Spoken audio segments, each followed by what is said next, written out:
So again, thank you for joining us. What we'll be talking about today is, well, we'll kick off with some housekeeping before we get into the nitty-gritty. So this webinar is being recorded, which means if you need to duck away to take a phone call or if you can't attend for the whole session, that's totally fine. You're very welcome to do so. Probably, what are we today? Thursday? Probably Monday morning, you'll get a copy of a link to the webinar, and it will also be on all our social medias. So if you need to come back and rewatch a part of it or share it with someone who might find it helpful, you're very welcome to do so. Because this is a public forum, you're very welcome to ask any question that you like, but please bear in mind that your question will be answered by me publicly. There'll also be a recording of it, of course. So make sure that you're asking questions without any identifying details for any of your team or the people it's about. And if there's anything that if you'd like to ask questions anonymously, you can do so. And also if anything comes through that feels like it might be better asked anonymously, I'll do some screening as we go through. The housekeeping component of this is just me chatting about that section. We'll then jump into key findings of the report. So like I said, kind of 5 to 6 minutes of content, and then heaps of time for you to ask me anything at all. Now, we've done a couple of these Ask Me Anything sessions before. What we thought could be helpful today was to provide some content for us to talk about at the start, which is why I'm talking about this report. I'm also very proud of the report. It was a massive piece of work and there are some really good insights in there, so we thought it would be useful to share. But if you do have a question about anything HR or people related, whether that's pay or the Holidays Act or about disciplinaries or about dealing with a difficult person in your business, you're very welcome to bring those questions to the session today. Don't feel like you can only ask questions about the topic. We welcome anything weird and wonderful, and if it's something I can't answer, we'll have a record of it and I can come back to you later on. But let's jump into key findings and then we can get over to the main purpose of today, which is to have questions from those who are attending. So the SMB Employer and Employment Insights Report is a piece of work we've done annually for a little while now, but we did it in a slightly more comprehensive way in 2023. So we had 2 sources of data that I want to call out so you understand what it is that we're talking about when we talk about the insights and the data that we have. So the MyHR business model, as many of you will know, I saw the names on the attendee list, and many of you are MyHR clients, so thank you in particular for coming along today, is we have a platform that is the HRIS, or the HR Information System for small businesses. And within that system is information about people's pay rates, about their location. We track how many disciplinaries and restructure requests that we get. So across the 1,233 organisations who use us as their outsourced HR provider when we were doing this analysis, we ended up having just over 29,000 active employees whose data we used. Of course, because we're doing a retrospective at the 2023 financial year, we had information and data from periods when not all of those employees were active, but this was the main data source, was the set of clients and their activity and in these employees. So like I said, we've got activity around how many new employees joined over any time period you like, over 12 months. We looked at activity around medical terminations, around exiting, around requests that we received to provide support with recruitment processes or restructure processes.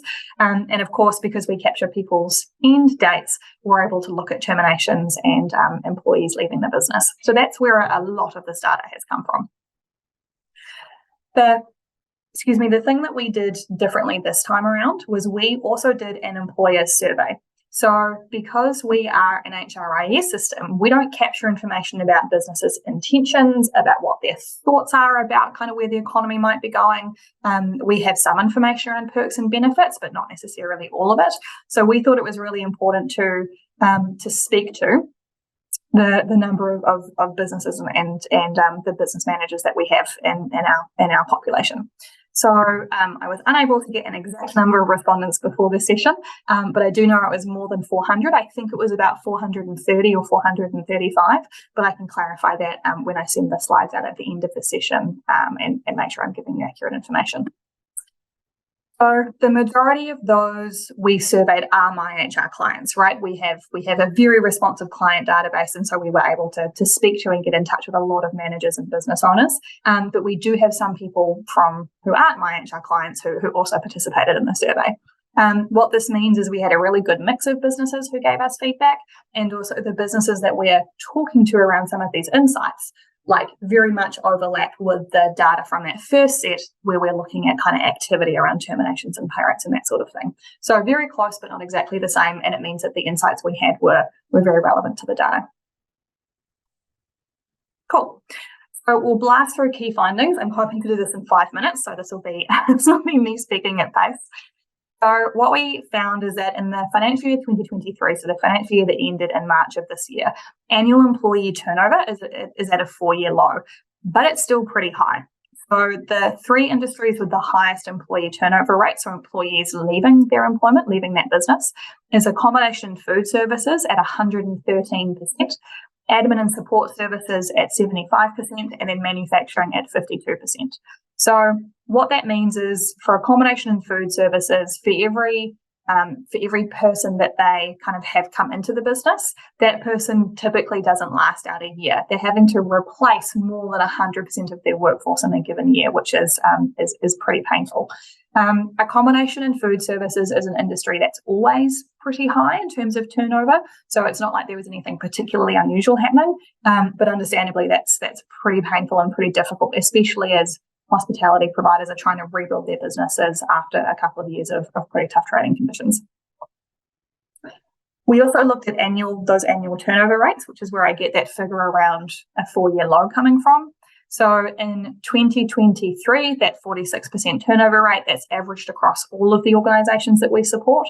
So every industry, manufacturing, professional services, communication and broadcasting, retail, distribution, import, export, any of that kind of stuff, that's at average turnover. In 2021 and 2022, and that financial year was obviously quite high, we attributed a bunch of that to a lot of the COVID support ending and businesses kind of coming out of what was a government buffered kind of period of trade. You'll see that in that 2020 financial year where we have, the first big lockdowns and the first pandemic kind of business support and reactions. Turnover is quite a bit lower, and again, we think that's because there was a lot of government support around. So that was the kind of key turnover findings. We move on to restructuring. So in the financial year ending March of this year, we actually had fewer jobs being affected by restructuring than there was in the financial year ending March of last year, which was quite encouraging. But it looks like that's changing this year. So the period of the report was the financial year, but because we released it in April, May, June, I think we released it in the middle of July, we were able to look at data from the first quarter of the 2024 financial year, so the months April, May, and June, and we included some of those findings in the report. So you can see here that we had, in this financial year, slightly fewer jobs being affected by restructuring in April, but that then massively has jumped in May and June. So we're anticipating that there's going to be a bit of a period of organic correction after some years of kind of battening down the hatches and seeing what the flip is going on with the economy in the world. And we know that of the businesses that we surveyed, 20% anticipated restructuring to some degree over the next 6 months. And that intention is certainly being borne out by what we've seen in the data for the financial year so far. Employee benefits was an interesting one. So because we capture information about pay, we can look at kind of average salaries and average pay per region and that kind of information. But we, wanted to really understand the kind of tangential perks that businesses might be offering to their employees to get an understanding of what this looks like for small and medium businesses. One of the questions that we get asked pretty often by our clients, because we have access to what so many businesses and organizations are doing, is what's typical. Like, I've had an employee who's relatively new to the business ask me about what parental leave support we might offer him when his partner has a baby. Well, we've never thought about that. Kind of what are other businesses doing? And so we've always been able to have reasonably informed conversations with clients who ask that question, but we wanted to get some more meaningful data to kind of inform those discussions. So here is what we found. We found that flexible working arrangements were by far the most common benefit offered by businesses. Now, flexible working arrangements in this survey meant a lot of different things. You'll see that there's a note about being able to work remotely, so whether that's from your home or if you've got a satellite office or working remotely from a different location. Flexible start and finish times. As an example, I normally start between about 9:30 a.m. and 10 a.m. because I'm a night owl, so that's an example of a flexible working arrangement. But over 2/3 of employers in the small business space are offering that as a benefit. So if it's something that you haven't explored yet, or it's something you're not sure about, have a think about how you might ask yourselves the question, is this something we want to be offering? Because at the moment, the majority of businesses are offering flexible working. As an HR person, I was incredibly encouraged to see that training and development was the second most common employee benefit offered, with very similar numbers over 2/3 of employers, which is super cool. So whether that's internal mentoring, paid courses, external training, any of that kind of stuff, that's very common. And we then jump down into personal mobile phone or plan, kind of car parking, company vehicle, and so on. But this is really useful data for us to have conversations with our clients about what they might want to do in terms of making sure that they have an attractive package of benefits and perks for their employees, as well as giving us some ideas about what resources we might need to build out to make sure that we are making HR easy for our clients as the outsourced provider. The last piece here is around earnings growth slowing down. So just like it's been a bit of a record year for inflation, many of us know it's been a record year for employee expectations around pay and around salaries. And as we surveyed the businesses we were talking to, one of the questions we asked was, are you intending to increase pay in the next 6 months? And if you are, kind of by what amount? And what we found is that about 50% of survey respondents expect to raise pay in the next 6 months, but more than half of those pay increases are expected to be between 0.1% and 5%. So unlike the figures for wage increases, which have been up around kind of the 7-8% on average over the last little while, pay is still increasing, but it's increasing kind of at this rate rather than at this rate as it was previously. So pay still being a contentious piece, but not increasing as much as it has in previous months or in previous years. Second to last piece, I lied, sorry, earlier. What was very, very encouraging to us was seeing that employer sentiment is very optimistic among those that we spoke to. So more than 85% of the survey respondents said that they expected business conditions to improve or to stay the same, which is not the story we're getting in the media about small business doom and gloom and people feeling very pessimistic about what's to come. So over the next year, we had again over 85% of respondents say they expected business conditions to improve or stay the same. And even greater than that, we had 91% of our respondents say that they expected their revenue to increase or stay the same, with only about 9% expecting it to decrease. So this is super encouraging. It was great to see that this story around optimism is maybe not what we're hearing a lot of in the media. And it'll be interesting, I think, when we do this report again next year to do a bit of a retrospective and compare what the numbers were, and see if people had the year that they were expecting in terms of business conditions and revenue sort of staying the same or increasing. So that brings us to the presentation end of this webinar. That might be the shortest amount of time I've ever spoken to, so well done us. And what I wanted to flag really quickly before we get into your questions, whether they're about the report or about anything else, is that in the chat for this webinar, I've put a short link to the report if you'd like to download your own copy. There's a lot more analysis in there. There is a lot more information about each of those different topics, as well as information about average salaries per industry and per region, or average earnings, I should say, per region or per industry. So if it's something you'd like to get a copy of, it's free. You just need to fill in your email and you'll get a copy sent straight to you. So please jump onto that link if there's anything you'd like to understand in more detail. Now, I will jump out of this so that you can see a bit more of my face while I'm answering your questions, and we'll jump in now. So we've had a first question from Tracy. Kia ora, Tracy. Thank you for joining us today. Tracy says, if I request a contract and then it's not accepted, I then have to finalise the employee. This seems to be calculated in turnover. Is this part of your results, even though the employee never started? That's an excellent question, Tracy. Thank you for asking it. So in the survey, in the analysis that we did, we excluded employees who had a tenure of less than 2 weeks. So if you've had a tenure of less than 2 weeks as an employee, typically what's happened is that you were added to MyHR and there was an employment agreement created. but either the employee like ghosted you, or something else happened which meant that the employment relationship didn't go ahead, or something else has gone badly wrong in those 2 weeks, which means that something's gone wrong. So we deliberately excluded any employees whose tenure was less than 2 weeks to account for those start but didn't start kind of relationships. So the turnover data is very much about anyone who still may have been terminated in their trial or probation period, right? Because that's up to 90 days or 12 weeks usually. And then kind of anyone beyond that who's resigning or leaving, but it doesn't include anyone who started and then had their employment ended within 2 weeks. So I hope that answers your question. Cool. Anonymous asks, what's the best way to hire someone using a trial period? That's a really excellent question, Anonymous, and it depends a bit on your circumstances. So there are some legal requirements to be aware of if you want to use a trial period.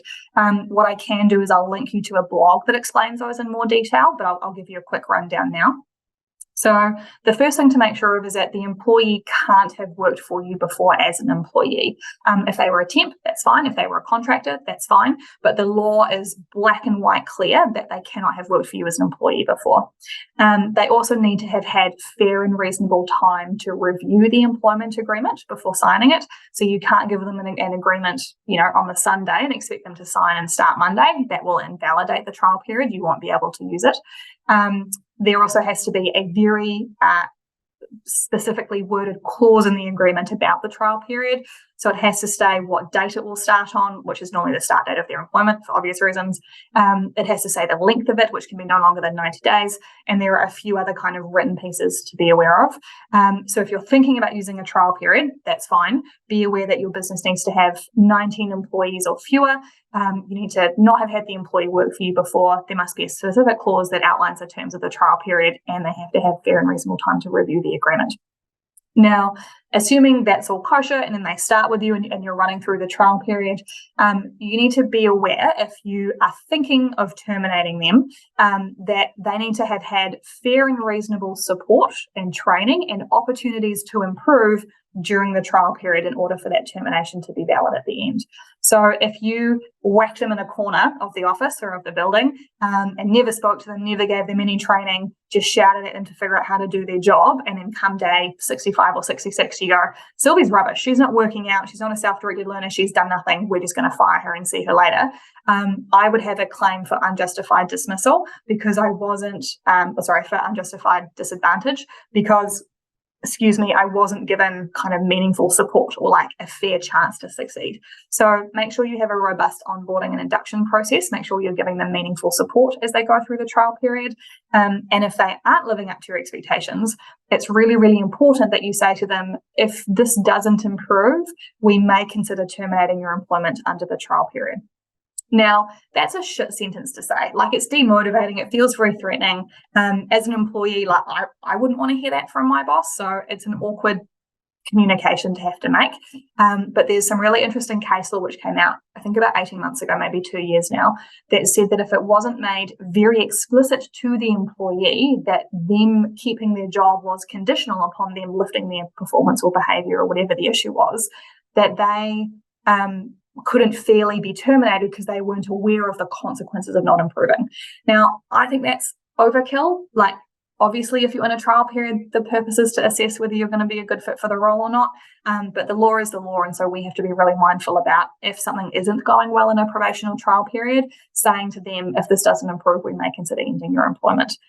So just be aware that that's a piece that you'll need to cover off with that person. Cool. Lynette, kia ora Lynette, thank you for joining us today, asks what the link is for the analysis. Lynette, at the bottom of your screen, there should be a little white icon that looks like a speech bubble, which says chat underneath it. If you click on chat, there's a message there from me with the link to the report that we'll be discussing today. And I will also copy it into a reply to your questions. I hope that helps. Thank you for asking. Anonymous asks, with regards to flexible working conditions, is it your experience that working from home is still top of the pops? Our business can't easily accommodate working from home, but it is almost always requested at the recruitment stage. The short answer is yes. So unless you're a business like a cafe where to be a barista, you have to be on site, right, serving customers, or whether you're in something like manufacturing where people kind of have to come to the office, or have to come to site to make the yogurt or to make the widgets. Most employees are expecting a degree of flexibility these days. So working from home is very typical. That figure I shared from the report earlier, where we saw nearly 70% of employers offer some kind of some kind of flexible working arrangement, mirrors what I'm kind of seeing in the businesses that we support. So if working from home isn't an option, that's okay.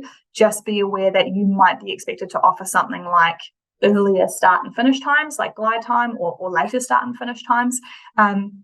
But certainly most, by younger, I mean sub 40, certainly most younger employees and certainly most professional services employees expect a degree of working from home flexibility. That might not be 5 days a week. 5 days a week is hard to manage for someone who's very experienced in the business, let alone someone who's just starting, right? That's very hard to manage. I wouldn't recommend that in most contexts. But 1 or 2 days a week working from home is very, very common. And if it's something that you're being asked about at recruitment stage, that's a really clear signal that the people that you want to be hiring into your business or into your organization care about this as a system. So if it's not something you currently offer, it doesn't need to be a deal breaker, like there's no legal obligation to offer it, but you may find yourself struggling to recruit people into the organization because they are expecting some degree of working from home and they're not able to get it with you. Cool.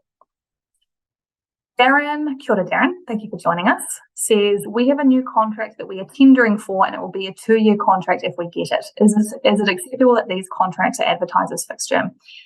Oh, that's a really good question. The short answer is probably yes. So if the contract you are tendering for is project-based, so I'm in Auckland, so I'll use the City Rail Link as an example, all of the businesses engaged on the CRL are engaged to build some train tracks. I'm obviously massively oversimplifying it, but that's what they're there for.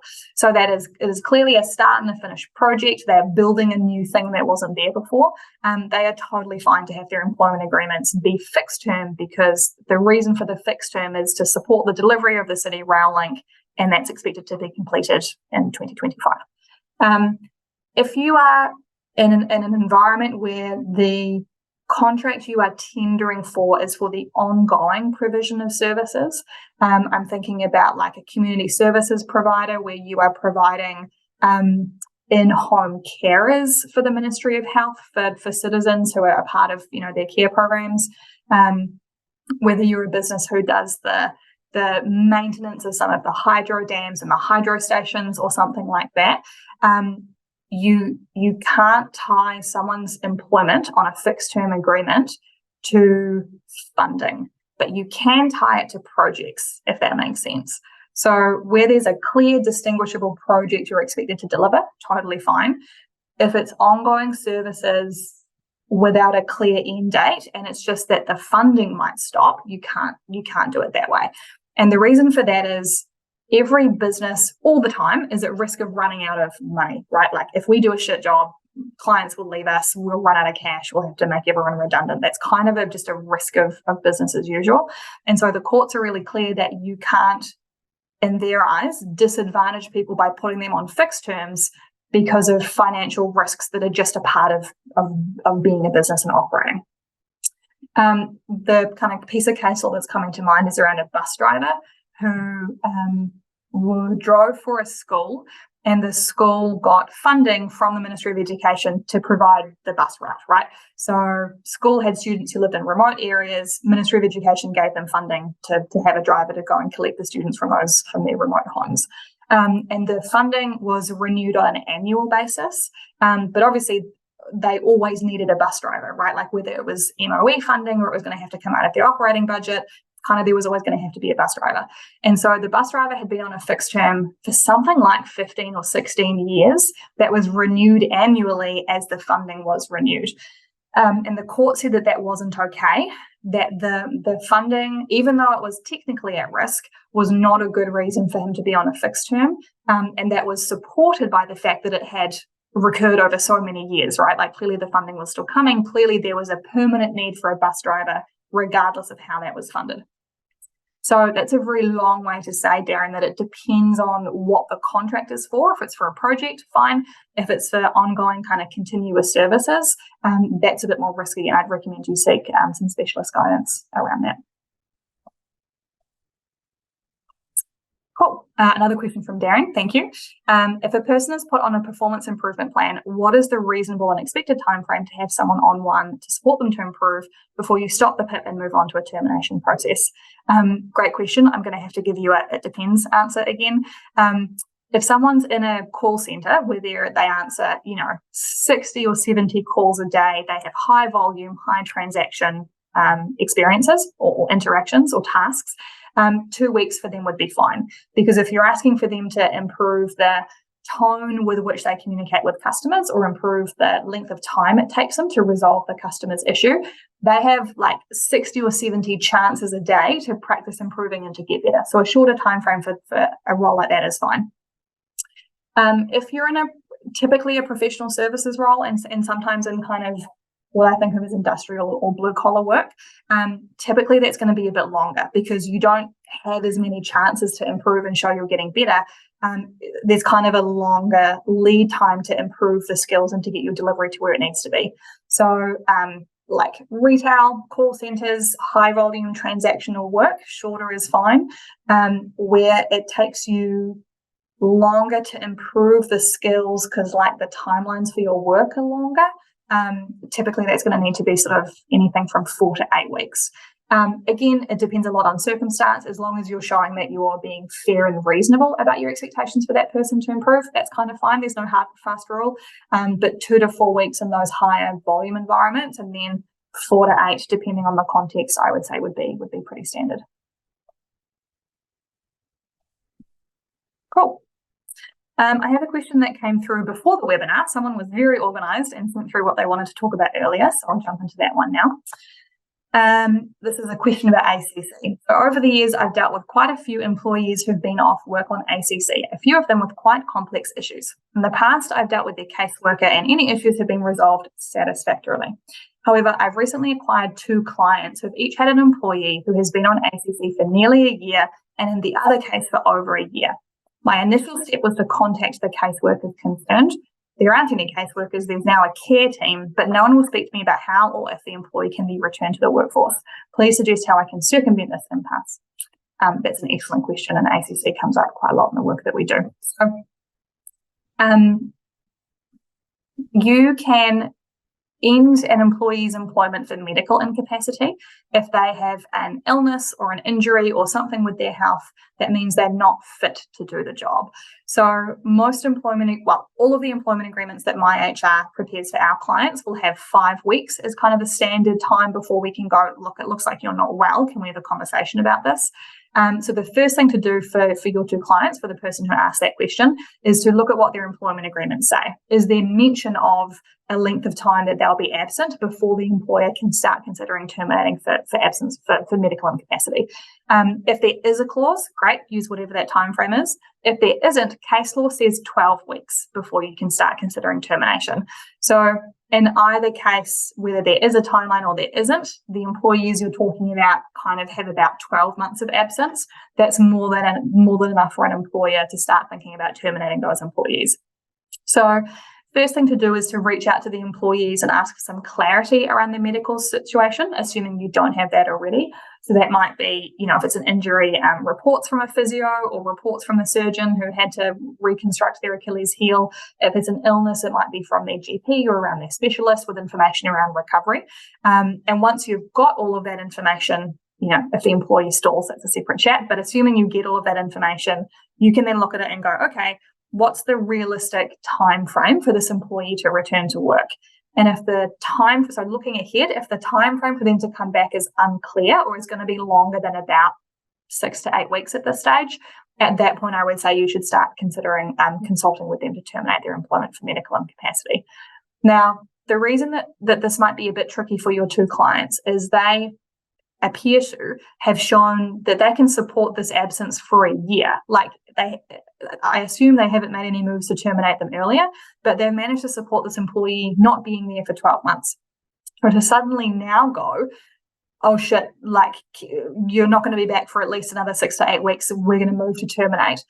You might get some pushback around that. It's not fatal. Like, you probably can still continue the process and end their employment, but just be aware that it's been happening for so long that now you're going to need to show why you can't continue to support them. But a year off is a long time. Like, we will regularly terminate employees with our clients if they're going to take longer than kind of 6 or 7 weeks to come back to work. We say 5 as a minimum, but obviously it depends on circumstance. So a year is a long time. And the encouraging information I would share is that you totally have pathways to move forward. In this case, get the medical or check their IEAs, their agreements, to see what is in there around termination, if anything. Get some medical information from them. You don't have to go through ACC. You can deal with the employees directly. Once you have that medical information in front of you, you can start consulting around or assessing whether you can start consulting around terminating their employment and taking things from there. If your clients sign up to MyHR, we can help you with that process. We run those medical termination pieces quite frequently for the businesses we work with. And if you have any other questions, you are super welcome to get in touch. So those are all the questions that have come through. We're at about 1:30, so thank you if you've submitted a question already. If there's anything else you'd like to ask, you are very welcome to pop it through. I'm here until 2, so make the most of my time if there's something you'd like to ask or understand. And if I burn through all the questions, then I can just talk about what I find interesting, but that becomes a bit of a vanity exercise. So if something's been lingering, pop it in the Q&A now, and I'll get to it in the next few minutes. So Dean, kia ora Dean, thank you for joining us today, says, with regards to terminating for medical incapacity, what if the employee was receiving the leave subsidy, which is now finished? Dean, I might ask you to pop in another comment clarifying what you mean if the answer I'm about to give you is not helpful. So whether an employee's absence is being funded by the COVID leave support scheme, or whether their absence isn't being funded, they're just on unpaid leave because they've burned through all their second annual leave, doesn't affect whether you can or can't terminate for medical incapacity. So the process would be the same. Check their employment agreement to see what the timeline is that you've committed to there, if anything. Get information from the employee about their prognosis, about how likely it is that they'll be able to return to work. Once you have that information, assess whether it's reasonable for you to wait for as long as it will take for them to get back online. And if it isn't, start that termination process around ending their employment. For the record, what that would look like is sending them a letter that says, hey, so-and-so, kind of here's the story of your injury or your illness and your absence from work. We're now at a point where we can't support you this absence any longer. It's not fair on the team. It's affecting our business operations. The information you've given us shows that there continues to be no timeline for your recovery, or the information is that it's going to take 12 to 18 weeks for you to recover from surgery, whatever the circumstances are. We can't support your absence for that long. Therefore, we're proposing to end your employment for medical incapacity and to terminate with us. We'd like to hear your feedback. Please book a time with us to give a response. You then go and hear the employee's response, you consider what they have to say, and then you consider terminating. So the consultation process is that same notification, response, which you consider and then confirm, as with any other kind of employment consultation process. But again, if it's something you're looking at doing, I would recommend you seek some specialist guidance, because these processes can get a bit twisty, given it's about health and about wellness. So Dean, jump in with another question if I haven't answered you there.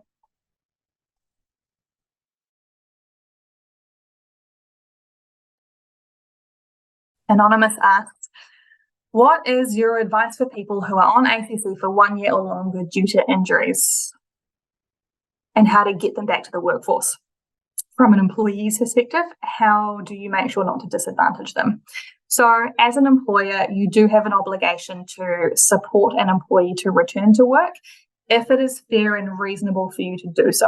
So as an example, if I worked in a warehouse, so I have to be on my feet all day, I'm picking and packing and I'm moving around, and there's forklifts and pallet carriers, and it's all quite dangerous. And if I break my leg really badly, and as I'm recovering from my broken leg, I asked to come back to work 2 days an hour, I need to sit down every 10 minutes. I can only be on my feet for 10 minutes. And then I want to gradually increase my time back at work.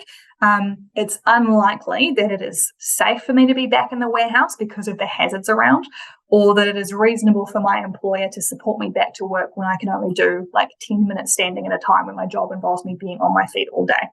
So depending on the circumstances, the ideal return to work plan for someone who's had an injury or had an illness is not always fair and reasonable for the employer to accommodate. So in terms of not disadvantaging employees who are trying to come back to work, do as much as you can to accommodate them. Again, going back to kind of a cafe and a barista as an example, a barista is kind of at a coffee machine for quite a lot of their day. Is there a way that Sylvie with her broken leg could sit on a tall stool and still operate the grinder and still, steam the milk and do the espresso and all that kind of stuff? If that's workable, the employer probably should just put a stool in there for Sylvie while she recovers from her broken leg. But in some circumstances, that's not going to be practical. So do your best, but as an employer, you don't have to do anything that's massively above and beyond. And you want to make sure you don't disadvantage your employees by working with them around the plan and communicating openly and all those good behaviours that we talk about a lot, and seeing if there's a way to accommodate them to come back.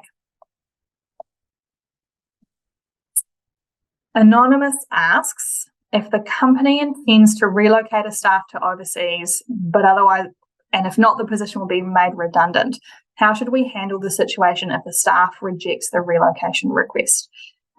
So if you run a restructure process and you're moving a position from, let's say, Auckland to Melbourne, and you said to the employee, hey, Sylvie, I'd really love you to take this position going to Melbourne, but obviously you live in Auckland and your family's here. Do you want to take the relocation? And Sylvie says, no fucking way, thank you. Excuse me, no way. I want to be in New Zealand. The employee is accepting redundancy at that point. So in terms of how you handle it, you've given them an option to take the job. The job clearly is quite different to the one that they were employed to do because it's in a completely different country. And they've said, no thanks, I don't want to take that alternative position. You just proceed with redundancy as you would if there wasn't a position for them to go to. So that triggers your kind of compensation and other redundancy measures there.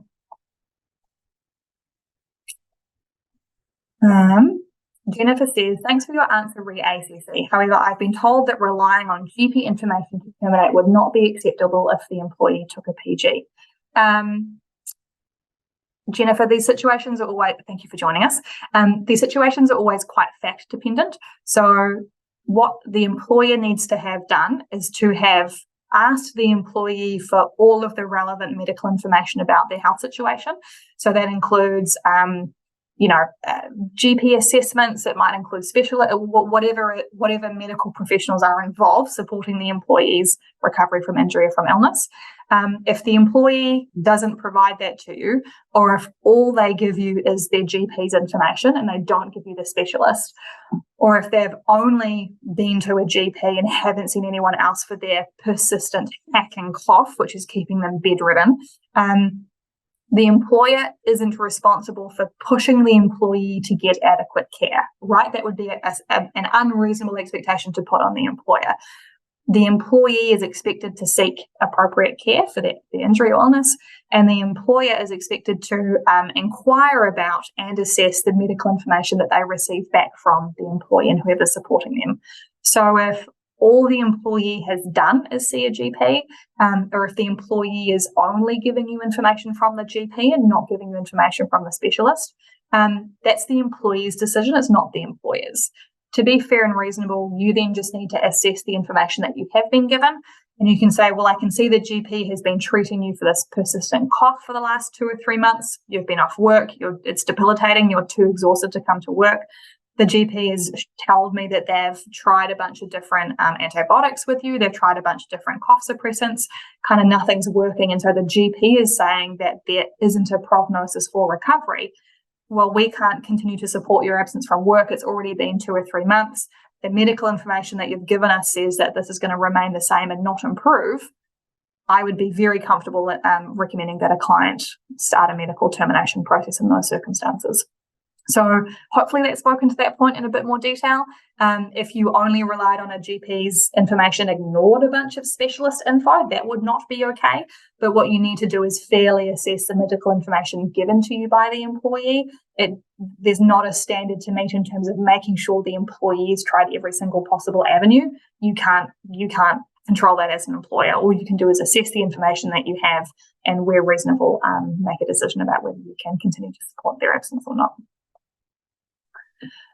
Anonymous asks, if an employee has expressed deep unhappiness in the role they have been redeployed into following a company restructure, but has shown no signs of moving on or improving their performance after discussions, what process would the employer follow? That's a really nuanced question, and I'm going to focus in on a point that you've mentioned here, Anonymous, about they've shown no signs of improving their performance after discussions. So what I'm understanding is that their performance is currently insufficient, right? So for whatever reason, they're not performing as well as they need to be, they're underperforming. If you've already had conversations with them to say, hey, Flo, we're seeing that you're not that happy and kind of you're not delivering and being the amazing piano teacher that we knew that you can be, kind of what's going on, what's happening. And Flo just says, I'm just miserable, I hate this role, I didn't want to go through the restructure and this is all just terrible. And you go, yeah, well, that's frustrating. I'm sorry you feel that way. I know it's been stressful. I hear that this is not your ideal circumstance. If you've had a couple of those conversations, I would honestly just start thinking about a performance improvement plan. Whether someone is underperforming because they're unhappy, whether they're underperforming because they don't have the skills, whether they're underperforming because they're a bit disengaged and demotivated, whether they're underperforming because they've got an axe to grind about a restructure and a position that maybe now wouldn't have been their first choice. Underperformance is still underperformance. And if you've tried to resolve it informally with discussions, start thinking about a performance improvement plan or a disciplinary. And one of three things will happen. That'll either prompt Flo to go, this is shit, I don't want to be here in the first place, and now you're running me through a disciplinary for not being that good at my job. Like, stuff you lot, I'm going to go, and she'll leave. The second thing is that nothing will happen. She'll continue to grump and to gripe, and you'll probably have to run a couple of PIPs and a couple of disciplinaries to get rid of her because she's so stuck in her misery that you're now validating that you're the bad guys, and so she'll just hang around until she's fired. Or potentially if she's just having a bit of a whinge and needs a bit of a short, sharp shock to pull her head in, potentially starting a PIP will show her that the grace period for being frustrated or unhappy with the restructure outcome has now passed. She needs to pull finger and kind of do the results, get the results that she's been paid for, and her performance and her attitude will turn around. So regardless of the reason for underperformance, you can manage it. You do have tools available. And if you've already tried to have conversations to, acknowledge that this is shitty for her and ease her through the process, you might want to start thinking about your formal options for managing that issue.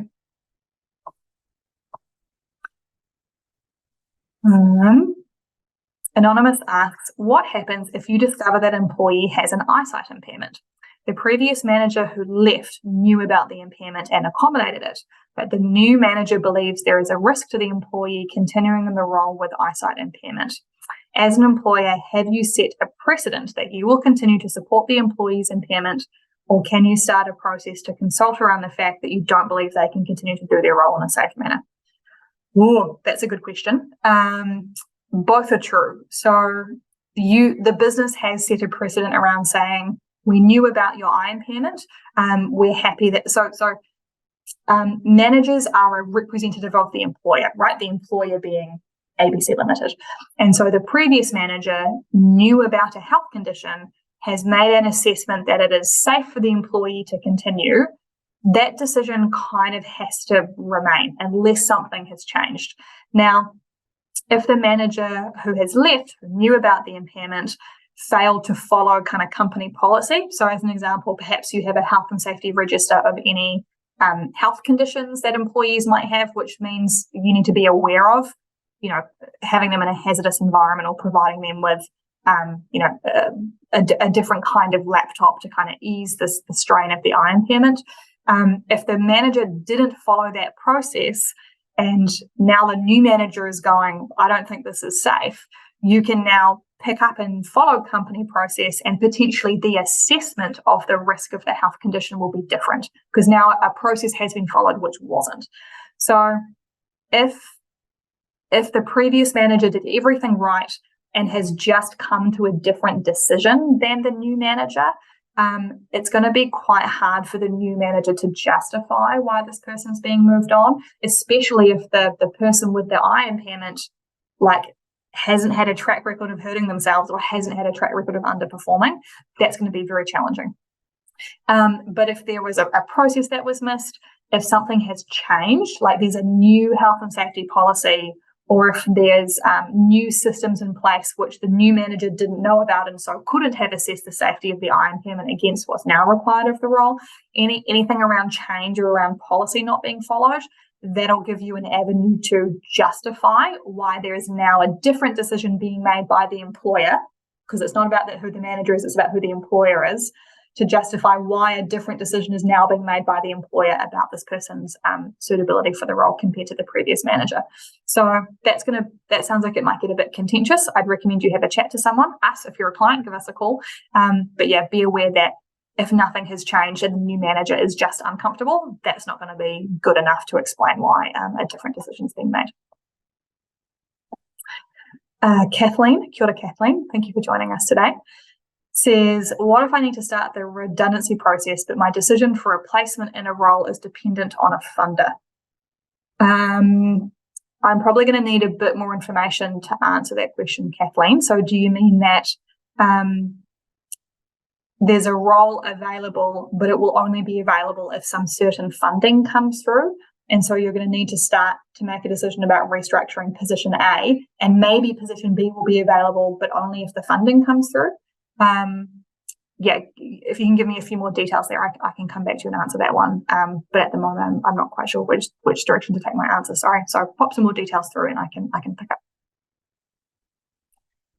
Anonymous asks, clauses in contracts to deduct from the employee's final pay an amount which is equivalent to the lack of required notice period given, are these actually enforceable? That is a fantastic question, Anonymous. Thank you so much for asking it. This does my head in. This is probably my least favorite myth in employment relations.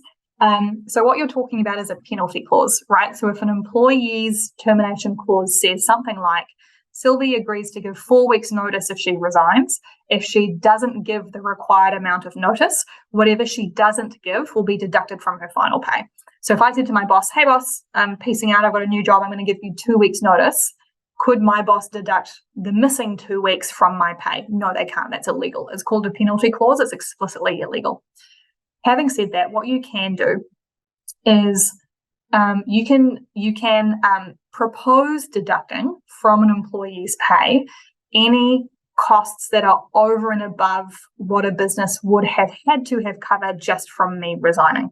So if my hourly rate is $30 an hour and I have a notice period of 4 weeks and I give 2 weeks notice, and so there's missing 2 weeks, and if the business has to find a temp to come in to cover my work because I'm in a busy accounts receivable function and there's stuff coming in, every day, and so they have to get a temp or a contractor to come in at $40 an hour, well, the business is now paying $40 an hour to cover my absence compared to the $30 they were paying for earlier because I haven't given them enough notice. So in that circumstance, the business can propose to me that they deduct the $10 an hour extra that they're having to pay because I didn't give them enough notice from my final pay. The trick then is that I can agree to that or I can disagree. And as an employee, why would I agree? I'm going like, see you later, guys. I don't really care what your costs are. I'm piecing out. So the first thing is no, penalty clauses are not enforceable. They are explicitly illegal. You cannot punish employees for not giving you the right amount of notice. But if you incur additional costs over and above what you would normally have had to have paid just to deal with a resignation, you can propose that those additional costs only are deducted from the employee's pay. But because you're proposing, the employee can say yes or can say no, depending on how they feel and how they want to deal with you. So a great question. Penalty clauses are not a thing. Don't do them. It's a bad idea. Anonymous asks, If the company has recently made someone redundant and the company is advertising a new role with no experience required, would the company have to consider the employee they made redundant as a candidate? What would be the best way to approach this if the candidate's not suitable? That's a really good question. The short answer is no, they wouldn't have to. And the reason I say that is if an employee is made redundant, an employer needs to consider what would be, that word reasonable again, what would be a reasonable alternative role for the employee. And a reasonable alternative role is one that's kind of like within cooey of what the employee is currently doing. So it doesn't include every single possible position the employee could ever do, right? It's only sort of what's within like arm's reach of what they're currently doing. So if a business was, say you're a national retail chain and you've got retail offices around the country, retail stores around the country, and if you were making your head of buying redundant, right? So he's your head of buying. He's been in retail for 20 years. He travels overseas 3 times a year to outfits and to shows in Singapore and Milan and Indonesia to do all the buying for the stuff that you then sell back in New Zealand. Now, if you're making your head of buying role redundant, you don't have to offer him a retail assistant position in your store just down the road. Those, like, could he do it? Yes. But is it a similar job? No, because he's a professional with 2 decades experience and a retail assistant role is not similar enough. It's not a reasonable role kind of around the circle of what he currently does. So if you go through a redundancy a restructure and there are redundancies, and then you need to hire like a brand new receptionist or a grad role or a really junior position, you don't have to go back and offer that to anyone who's been made redundant unless it's kind of within, grasping distance of what their previous role was. And most of the time, entry-level positions won't be. If the person sees the job and applies, because they still haven't found a job from their, head of buying redundancy, and you see the head buyer's name come through in applications, you can decline them. That's fine. You just need to assess them and give them feedback as you would any other candidate. And part of what typically happens is that you will say to someone, look, I'm looking for someone who can be a really excellent retail assistant. I need someone who can connect with customers. I need someone who is prepared to learn the ropes. Because you are so advanced in your career, I don't think that the skills that you have are a good fit for the role. You clearly have valuable skills. That's why you were a head buyer. But at the moment, I don't think your skills are a good match for this position. I'm going to decline you. So just manage them as you would any other candidate. It might be polite to give them a phone call and tell them why they're not being successful, particularly if they were with the business for a long time before they were made redundant. So manage it kind of as the relationship, as is appropriate for the relationship, but by no means do you have to reach back out to people who've been made redundant to offer them like a very entry-level role or a very new-level role. Anonymous asks, many anonymous questions today. If an employee resigns and does not return resources, for example, laptop, phone, uniforms, etc., can that be deducted from their final pay? Yes, as long as it is specified in their employment agreement that costs will be deducted for replacing any items that won't be returned.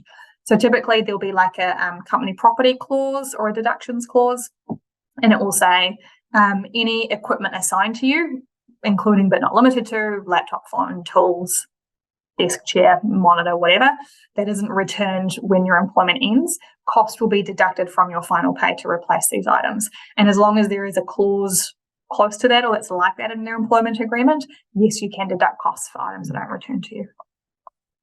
Cool. Kathleen has given some more information. Nice one, Kathleen. Thank you.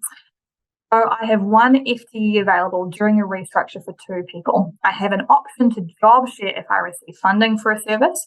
If I don't receive that funding, I only want to give the job to one person. However, if it comes in after the restructure, I will get stuck as I will need to job share for the service. Oh, that's tough. I see what you mean. You don't really have a good decision available to you, unfortunately, because you can delay the restructure until you know whether the funding will come in. But I would assume that your cash flow can't support 2 salaries waiting on potential funding to come in. So if your cash flow can't support it, kind of your only choice right now is to go through that restructure process and to make one of those employees redundant. Yeah, that's tough. There's not really a good choice there. It's really about what the business can financially support. If you can, I would recommend delaying, because then you'll have all the information about what the positions are that you might be able to offer your employees.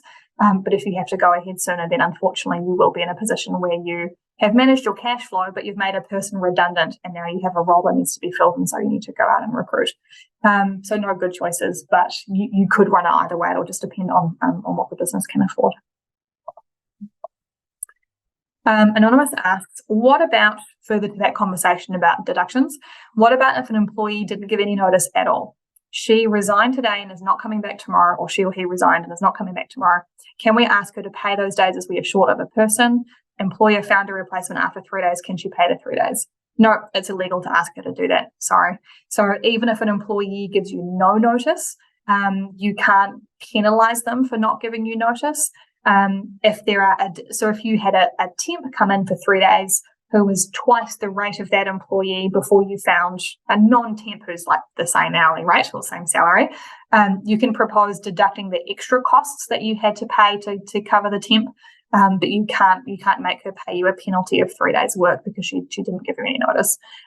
You can try. I mean, you can do anything in employment relations, but you can't escape the risk of consequences. So if you try and she brings a personal grievance against you, you'll lose the personal grievance. Like you don't have a legal leg to stand on, I'm afraid. Cool. Those are all the questions that have come through, and we are perfectly on time for a 2 p.m. finish. So if there's anything else you'd like to flick through as a very last minute piece, I can probably answer one more question.